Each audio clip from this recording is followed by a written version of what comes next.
সুপ্রিয় শিক্ষার্থী ভাই ও বোনেরা, আমাদের হোয়াইকুল ক্যালকুলাস সিরিজের আজকে হচ্ছে আমাদের পার্ট 2, যেখানে আমরা ডিফারেন্সিয়েশন অ্যান্ড ইন্টিগ্রেশনের মধ্যে যে পার্থক্যটা আছে সেই বিষয়টা নিয়ে আজকে আমরা এখানে একটু আলোচনা করার চেষ্টা করব। ডিফারেন্সিয়েশনটা কি, আমি যদি আপনাকে সহজভাবে বলি, আমি একটু স্লাইডে যাই। আমাদের ডিফারেন্সিয়েশন মানে হচ্ছে, মনে করেন আপনার কাছে একটা বড় ইটের টুকরা আছে, এটা হচ্ছে আমাদের ইট। এই ইটের টুকরাকে আপনি কিছু ধারা ভেঙ্গে ভেঙ্গে অনেকগুলো ইটের টুকরা তৈরি করে ফেলবেন, ছোট ছোট ইটের টুকরা তৈরি করে ফেলবেন। এই কনসেপ্টটাই হচ্ছে ডিফারেন্সিয়েশন। আর ইন্টিগ্রেশনটা হচ্ছে এই যে আপনার ছোট ছোট ইট, দেখেন এটা হচ্ছে স্মল ইট। আচ্ছা, এটাকে আমি একটু লিখে দিচ্ছি। আচ্ছা, স্মল ই বলতে আমি ইট ধরে নিলাম আপনাদের বোঝার সুবিধার্থে। এটাও হচ্ছে আপনার স্মল ইট, এটাও হচ্ছে আপনার স্মল ইট। এখন এই তিনটা স্মল ইট, দেখেন ইট থেকে এই যে স্মল ইট পাওয়ার যে প্রসেসটা, সেটা হচ্ছে ডিফারেন্সিয়েশন হচ্ছে কোনো মানকে ছোট আকারে ভেঙ্গে ভেঙ্গে ভেঙ্গে ভেঙ্গে ছোট করার কনসেপ্টটা হচ্ছে ডিফারেন্সিয়েশন। আর ইন্টিগ্রেশনটা হচ্ছে তার ঠিক উল্টা, অর্থাৎ এই যে তিনটা আপনি ছোট ছোট ইট ছিল, এই তিনটা ইটকে এটা একসাথে করে আবার একটা বড় ইটে রূপান্তর করবে। এটা হচ্ছে বড় ইট, এটা হচ্ছে বড় ইট। তো এটাও হচ্ছে আমাদের বড় ইট। তার মানে ডিফারেন্সিয়েশনের কাজ হচ্ছে কোনো মানকে ভেঙ্গে ভেঙ্গে ভেঙ্গে ভেঙ্গে ছোট করা, অর্থাৎ অনেকগুলা টুকরায় বিভক্ত করা, সূক্ষ্মাতি সূক্ষ্ম মান পর্যন্ত নিয়ে যাওয়া, এটা হচ্ছে ডিফারেন্সিয়েশন। আর ইন্টিগ্রেশনটা কি, এই ছোট ছোট ছোট ছোট জিনিসগুলোকে একসাথে যোগ করে একটা বড় আকার তৈরি করা, এই জিনিসটাই হচ্ছে আমাদের ইন্টিগ্রেশন। তাহলে দেখেন, এখানে যদি আমরা এই প্রসেসটাকে যদি আমরা একটা ম্যাপের মাধ্যমে বোঝার চেষ্টা করি, তাহলে এটা হচ্ছে বড়, এটা হচ্ছে ছোট। দেখেন এখানে আমরা কি পেয়েছি, বড় থেকে ছোট, বড় থেকে ছোটোর ক্ষেত্রে গেলেই সেটা হচ্ছে ডিফারেন্সিয়েশন। আর ছোট থেকে বড়ের দিকে যদি আমরা যাই, মানে ছোট ছোট অনেকগুলোকে যদি আমরা বড় একটা ফরম্যাটে নিয়ে যেতে পারি, তখন সেটা হচ্ছে ইন্টিগ্রেশন। তো চলুন ম্যাথের ভাষায় এটাকে আমরা একটু বোঝার চেষ্টা করি। মনে করেন ডিডিএক্স অফ, কি বলবো, ডিডিএক্স অফ এক্স স্কোয়ার, এটাকে যদি আমরা ডিফারেন্সিয়েশন করি তাহলে আমরা পাবো 2x।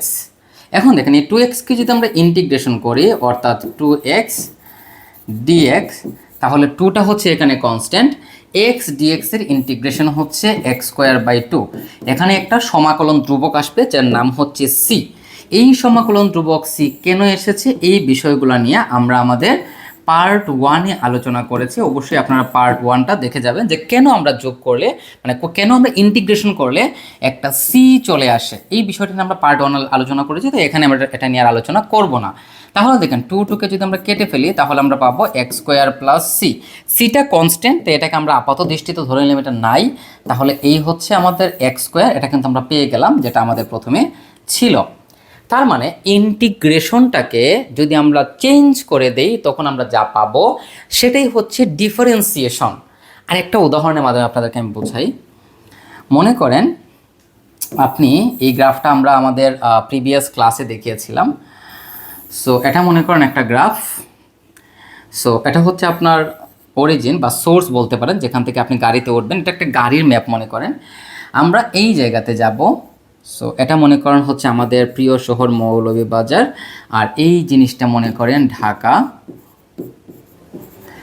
এটাকে নিচের দিকে আমি এটাকে বর্ধিত করলাম। এই দিকে গ্রাফটার এই বরাবর মনে করেন দেওয়া আছে সময়, আর এই বরাবর মনে করেন দেওয়া আছে দূরত্ব। আমরা দূরত্ব বনাম এখানে সময় লেখচিত্র অঙ্কন করলাম। তাহলে আমরা এই মৌলভীবাজার থেকে হচ্ছে আমরা ঢাকাতে যাব। এখন এই যে যাওয়ার বিষয়টা, এই যে একটু একটু একটু একটু করে আমরা যাব, এখানে কিন্তু আপনার গাড়ির একটা ব্যাগ থাকবে, ব্যাগেরও একটা পরিবর্তন হবে। আর দূরত্বটারও কিন্তু এখানে কি হবে, সরি এটা দূরত্ব না, এটাকে আমরা ধরে নিলাম এটা হচ্ছে ব্যাগ, এটা হচ্ছে ব্যাগ। ওকে, তাহলে এই যে একটু একটু করে আমি যাচ্ছি, এই যে এতটুকু পর্যন্ত গেলাম, তারপর আবার এতটুকু গেলাম, তারপর আবার এতটুকু গেলাম, তারপর আবার এতটুকু গেলাম। এই যে জায়গাগুলো আস্তে আস্তে কমছে, কমে কমে কমে কমে একটা ফরম্যাটের দিকে যাচ্ছে। তারপর টোটাল যে মানটা আমরা পাবো, মানে এই জায়গা থেকে এই জায়গা পর্যন্ত টোটাল যে মানটা আমরা বের করবো যে প্রসেসের মাধ্যমে, তার নাম হচ্ছে যুগজীকরণ। কারণ এখানে যুগের কাজ করছে, মানে এই অংশটা এই অংশটা এই অংশটা এই অংশটা এই অংশটা, কারণ গাড়ির বেগ কিন্তু সবসময় সেম থাকবে না। একটা গাড়ি যদি 60 কিলোমিটার আওয়ার বেগে চলে তো এটা কিন্তু অলওয়েজ 60 কিলোমিটার আওয়ার বেগে যেতে পারবে না, হয়তো 60, 55, 62, 63, 59 এরকম আস্তে আস্তে কম বেশি কিন্তু সেটা হবেই, স্বাভাবিক। কারণ একটা গাড়ি কখনোই কখনোই একই বেগে সোর্স থেকে ডেস্টিনেশন পর্যন্ত যেতে পারবে না। তাহলে এই যে জায়গাগুলা গাড়ির যে ব্যাগের সাথে সাথে যে দূরত্বের পরিবর্তন হলো, এই বরাবর মনে করেন যে দেওয়া আছে, এটা হচ্ছে সময়ের গ্রাফ। আর টোটাল যে জায়গাটা এটা হচ্ছে মনে করেন দূরত্ব, এখান থেকে এতটুকু পর্যন্ত এটা হচ্ছে আমরা দূরত্ব। তাহলে এই যে টোটাল দূরত্বটা যে আমরা বের করেছি এটা হচ্ছে আমাদের যুগজীকরণের মাধ্যমে বের করেছি।